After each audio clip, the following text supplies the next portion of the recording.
Hello and welcome to all our viewers in Nigeria and around the world to News Cycle on Global Television, coming to you live from the nation's capital, Abuja. I am Jumai Manson.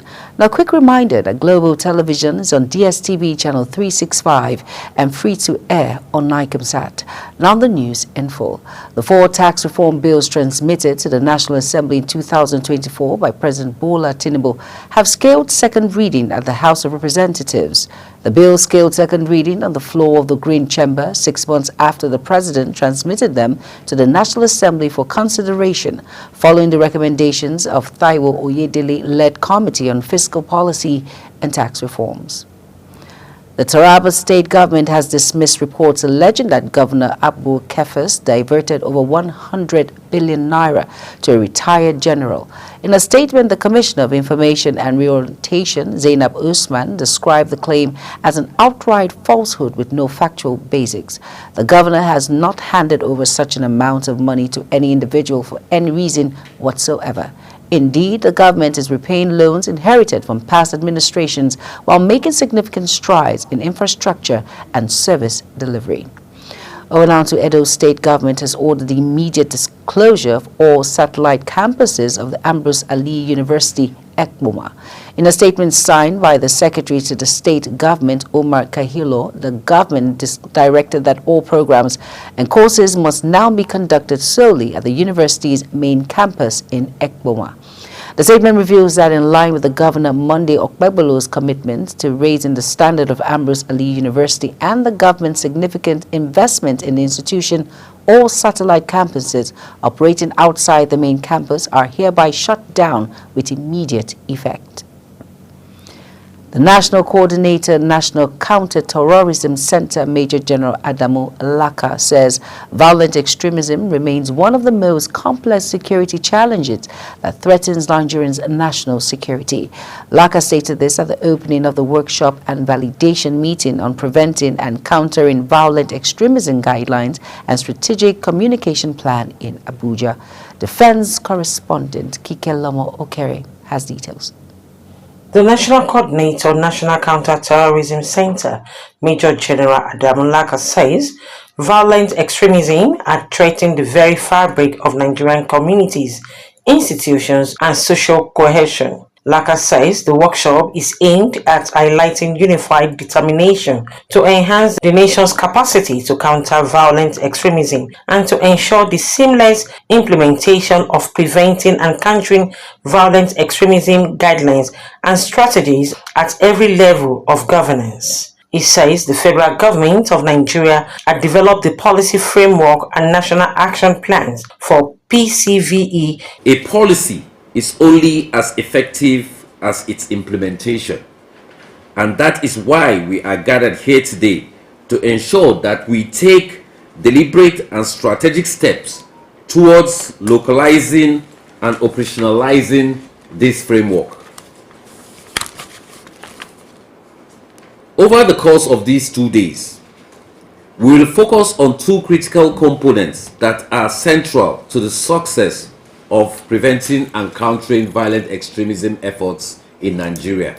The Director, PCVE at NCTC, Ambassador Mairo Musa, says the main objective of the workshop was centered around enhancing the understanding of the policy framework on preventing and countering violent extremism and facilitating its localization at institutional, state, and community levels. She added that effective implementation requires domestication, ownership, integration with existing government agencies and security structure, adding that it is also to foster cross-sectional collaboration and information sharing, strengthening multi-sector stakeholder synergy in PCV implementation.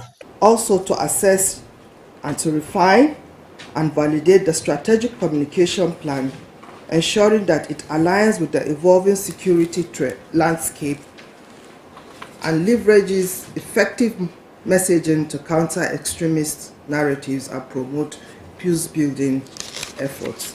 It is expected that the outcome will strengthen understanding of the PCV PFNAP among NDAs at the state, institutions, and other stakeholders with clear strategies for its localization and institutionalization. Kike Lomo Okeri, Global Television News. Thank you, Kike, for that report. Candidates registering for the 2025 Unified, the Joint Admission and Matriculation Board, has one tertiary matriculation examination and direct entry to avoid unauthorized registration centers, cautioning that patronizing such centers could result in the invalidation of their registration. JAM's Public Relations Officer in Jigawa State, Makaram Adamu, issued the warning in a statement in Dutse, the state capital. According to the statement, 1,021 candidates have so far registered in Jigawa State for the 2025 UTME and direct entry, out of a total of 201,867 candidates registered nationwide. Kaduna State has become the first sub-national government to adopt the gender-responsive public procurement policy formulated in a collaboration with United Nations Women and other stakeholders. A statement issued by the Chief Press Secretary to Governor Uba Sani, Malam Ibrahim Musa, announced that the policy was adopted at the State Executive Council meeting held at the Council Chamber of Sir Kashim Ibrahim. The statement noted that the policy aligns with the Governor's Economic Empowerment Program as it aims to ensure inclusive economic growth by the increasing the participation of women-owned and women-led businesses in public procurement. The House of Representatives Committee on Public Petitions invited Comptroller General of the Nigerian Customs Service, Adewale Adeniyi, to appear before the House over the failure of some senior officials to retire after reaching their due retirement dates. A statement issued by the head of Media, House Committee on Public Petitions, Chuks Oko, named the concerned officers as Imam, Umar and Igwe, all assistant comptrollers, and Al Fatia and Faith, all comptrollers. Issuing the summons, the committee noted that the Comptroller General has a duty as a public officer to clarify the situation to Nigerians. The Nigerian Immigration Service Ilea Border Command, Sokoto State, has arrested a suspected human trafficker, Sirajo Ilela, and rescued 2 female victims bound for Libya. The Comptroller of the Command, Tony Akuneme, says this in a statement issued by the Command Public Relations Officer, Abdullahi Muhammad, in Abuja. He said that the 2 victims, Mariam Akinosi, 40, from Ogun State, and Olatundi Abidemi, 26, from Oyo State, were found to be traveling without any valid documents. He also said that the preliminary investigations revealed that they were on their way to Libya. Benue State Governor Hyacinth Alia has unveiled symbols to serve as unique identities and pride of the nation. The governor, while performing the unveiling ceremony, commended efforts of the screening committee for living up to their mandate within record time. Correspondent Felicity Ndere tells us more. The Symbols Committee was inaugurated on the 20th of January 2025 with the task of screening unique identities for the state, including its logo, anthem, and flag. 14 days after, the committee is done with the task of screening entries and are here to present their reports. Chairman of the screening committee, retired Justice Augustine Utaha, while presenting their final choices, said the initiative of selecting unique identities for the state is long overdue. Retired Justice Utaha, who described the initiative as a remarkable one, noted that it further demonstrates the governor's quest to develop the state, as evident in his policies and programs aimed at improving the well-being of the populace. Your commitment to infrastructure development is legendary. Your focus on agriculture is inspiring, and your attention to human and capital development is most welcome. Governor Hyacinth Alia, who appreciated the committee for the timely completion of their mandate, said the symbols are important tools for the promotion of the state's identity, heritage, and culture. He assured the people that the symbols will be used to brand Benue State to attract tourism and investment opportunities. And I would also like to appreciate everyone who made entries for the state symbols. Your creativity, imagination, and enthusiasm are what made this project a success. Whether your entry was selected or not, please know that your contribution is valued and appreciated. An executive bill is to be submitted to the State House of Assembly for passage into law and assent by Governor Alia to become official state symbols. Im Makudi, Felicity Ndere, reporting for Global TV News. Thank you, Felicity, for that report. The Nigerian Senate adjourned plenary early to enable its committee on appropriation put final touches on the 2025 budget for possibly presentation and deliberation on Wednesday. President of the Senate, Godswill Akpabio, disclosed this at the National Assembly in Abuja. Ogochukwu Mobono has the details. We apologize. That news will be brought in our subsequent bulletin. No fewer than 12 people have died from Lassa fever in Ondo State, with 112 confirmed cases and 353 reported infections, the state government has disclosed. The acting scientific patient general of Ondo State, Olushola Ajayi, revealed this in Akure while addressing workers of the Ondo State Waste Management Authority. Ajayi urged the agency to collaborate with health stakeholders to ensure a cleaner environment and help curb the spread of the disease. The Nigerian police force has been interrogated by the Senate over 3,907 missing assault rifles, as contained in the 2019 audit report by the Office of the Auditor General of the Federation. This was as Inspector General of Police Kayode Egbetokun tendered apologies to the Senate Committee on Public Accounts for not honoring previous invitations sent to him for explanations on queries issued to police regarding alleged financial infractions in the 2019 audit report. Kike Lomo Okere tells us more. The Inspector General of Police, Kayode Egbetokun, took the oath and nominated Assistant Inspector General of Police in charge of public accounts and budget, AIG Suleiman Abdul, to answer to the 8 queries issued against the police by the Office of the Auditor General. According to Olu Samuel Godwin, a review of the Arms Movement Register, monthly return of the arms and ammunitions, and the ammunition register at the Police Armory review alarming discrepancies. 1. 15 training institutions. Total number of missing ammunition 601 not reported was the remarks. 2. 23 formations, 42 missing items not reported. Number 3. 37 police commands, 1,514 not reported. 4. Zone 1 to 12, 29 not reported. 5. PMF 1 to 68, 1,721 missing items not reported was the remark, and the source was extract from schedules of returns of arms and loss of arms as at January 2020. The lawmakers criticized the police for failing to trace the missing weapon and apprehend those responsible. Concerns were raised that these firearms may have fallen into wrong hands, worsening the country's security crisis. If 3,900 firearms, mainly AK-47 and other rifles, are in the hands of enemies, that tells you that we are not safe. Even the police is not safe. So we need a proper explanation to this, so that we can move this country forward. Meanwhile, Senator Adams Oshomole shared a personal experience in the assassination of his aide, highlighting the real-life consequences of missing firearms. The rules of engagement. The police attached to the governor. When the governor is traveling, are they to take permission before they travel?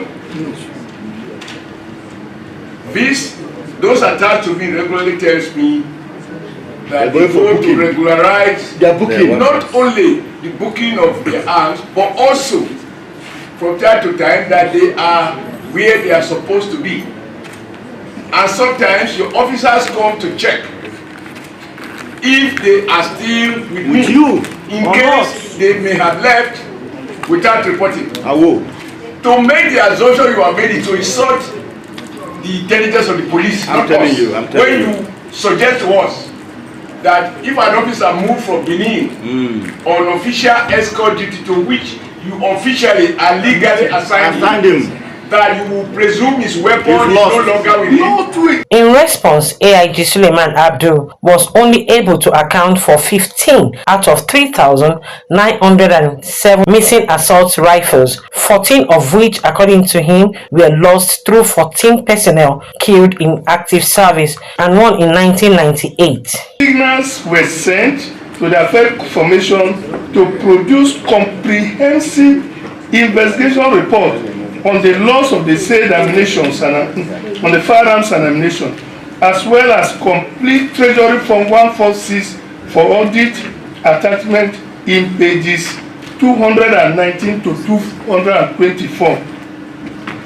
For a soft landing, the committee later resolved that the AIG and his team should go and tidy up their response to query, as it will never be swept under the carpet. Kike Lomo Okeri, Global Television News. You are watching the live broadcast of News Cycle on Global Television, coming to you live from the nation's capital, Abuja, where News Cycle returns. United Nations accuses ex-Bangladesh government of crime against humanity. We have all those details from the world of business, as well as more stories from foreign and sports segments for you. Please stay with us.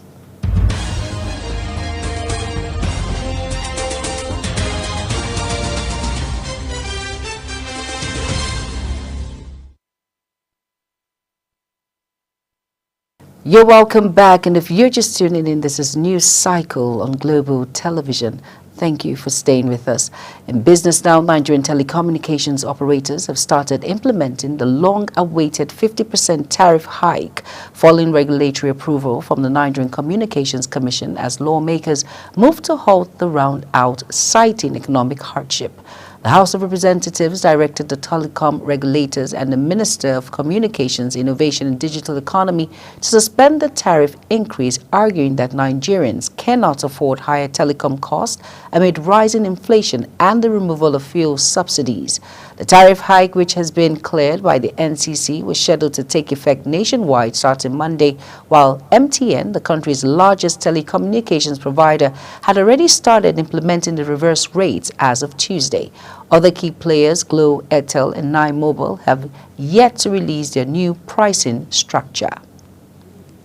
Keystone Bank has confirmed that it is now fully owned by the federal government of Nigeria, stating that the takeover will enhance its stability and facilitate a smooth recapitalization process.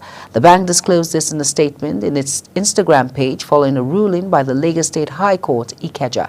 The court ordered the forfeiture of shares previously held by the bank's foremost shareholders, effectively transferring ownership to the federal government. Dangote Petroleum Refinery and Petrochemical says it has reduced the cost of its diesel to 1,020 naira per litre, down from 1,075 naira per litre at the gantry price. In a statement, the company said the reduction was to better serve its customers and Nigerians in general. Recall that when it began diesel production in January 2024, the refinery reduced the price of diesel more than 3 times for an initial 1,700 naira per litre to 1,000 naira recently. The refinery also reduced the ex-depot price of petrol from 950 naira to 890 naira per litre. The Securities and Exchange Commission have announced plans to sanitize state government and investment opportunities in the capital market as part of efforts to drive wealth creation and economic growth. The Commission's Director General, Enomitomi Agama, disclosed this during a meeting with delegations from the World Bank Group and the International Finance Corporation in Abuja. Agama stated that the Commission aims to enhance understanding of financial markets, investment strategies, and regulatory frameworks among state governments to help them maximize their economic potential. The British government says it has toughened immigration rules to make it almost impossible for undocumented migrants who arrive on small boats to later receive citizenship. Under new guidance, migrants arriving by sea or hidden in the back of vehicles would normally be refused citizenship. A Home Office spokesperson said the guidance further strengthens measures to make it clear that anyone who enters the UK legally, including small boat arrivals, faces having a British citizenship application refused. On the foreign decks now, Taiwan says it detected 62 Chinese military aircraft near the self-ruled island this week as 2 U.S. ships sailed through the sensitive Taiwan Strait. The United States and its allies regularly transmit the 180 kilometers, 112-mile Taiwan Strait to reinforce its status as an international waterway, angering Beijing. Beijing has never ruled Taiwan, but it claims the democratic island is part of its territory and has threatened to bring it under its control by force. Cameroon President Paul Biya, the world's oldest head of state, turns 92 years old after more than 4 decades in power, but remains tight-lipped on whether he will run for another term in elections this year. Many people, including the deeply divided opposition, in little doubt that the leader who first won election in 1982 will stand for an 8th term in October vote. The president says he will make known whether or not he is a candidate in this election at the appropriate time. Government spokesman and communication minister Rene Emmanuel Sadi said last month. The United Nations says Bangladesh former governor was behind systematic attack and killings of protesters as it tried to hold onto power last year, warning the abuses could amount to crimes against humanity. Before Prime Minister Sheikh Hasina was toppled in a student-led revolution last August, her government cracked down on protesters and others, including hundreds of extrajudicial killings. The U.S. Rights Office said it has reasonable grounds to believe that the crimes against humanity of murder, torture, imprisonment, and infliction of other humane acts have taken place. On our sports news now, Manchester City boss Pep Guardiola says his side lacks composure to defend a lead after Real Madrid struck twice late on to snatch a 3-2 win from the first leg of their Championship League playoff. City have dipped drastically from the high standard they have set during Guardiola's glorious 9-year reign this season. With the concession of late goals a repeated issue, the English champions have conceded 8 times in the last 15 minutes of their last 5 Champions League games to also blow leads against Feyenoord and Paris Saint-Germain in a lead phase. United States-based Nigerian tennis prodigy Christopher Bullis has won his first senior national title after defeating Daniel Adeleye in the men's single final at the 2025 Rain Oil National Tennis Open in Lagos. Bullis, who flew into the country from South Africa, where he represented Nigeria at the Davis Club, was a clear favorite to win the competition despite not having a national ranking. Apart from winning a giant trophy, the Kaduna-born tennis youngster also won home with 2 million naira prize money for the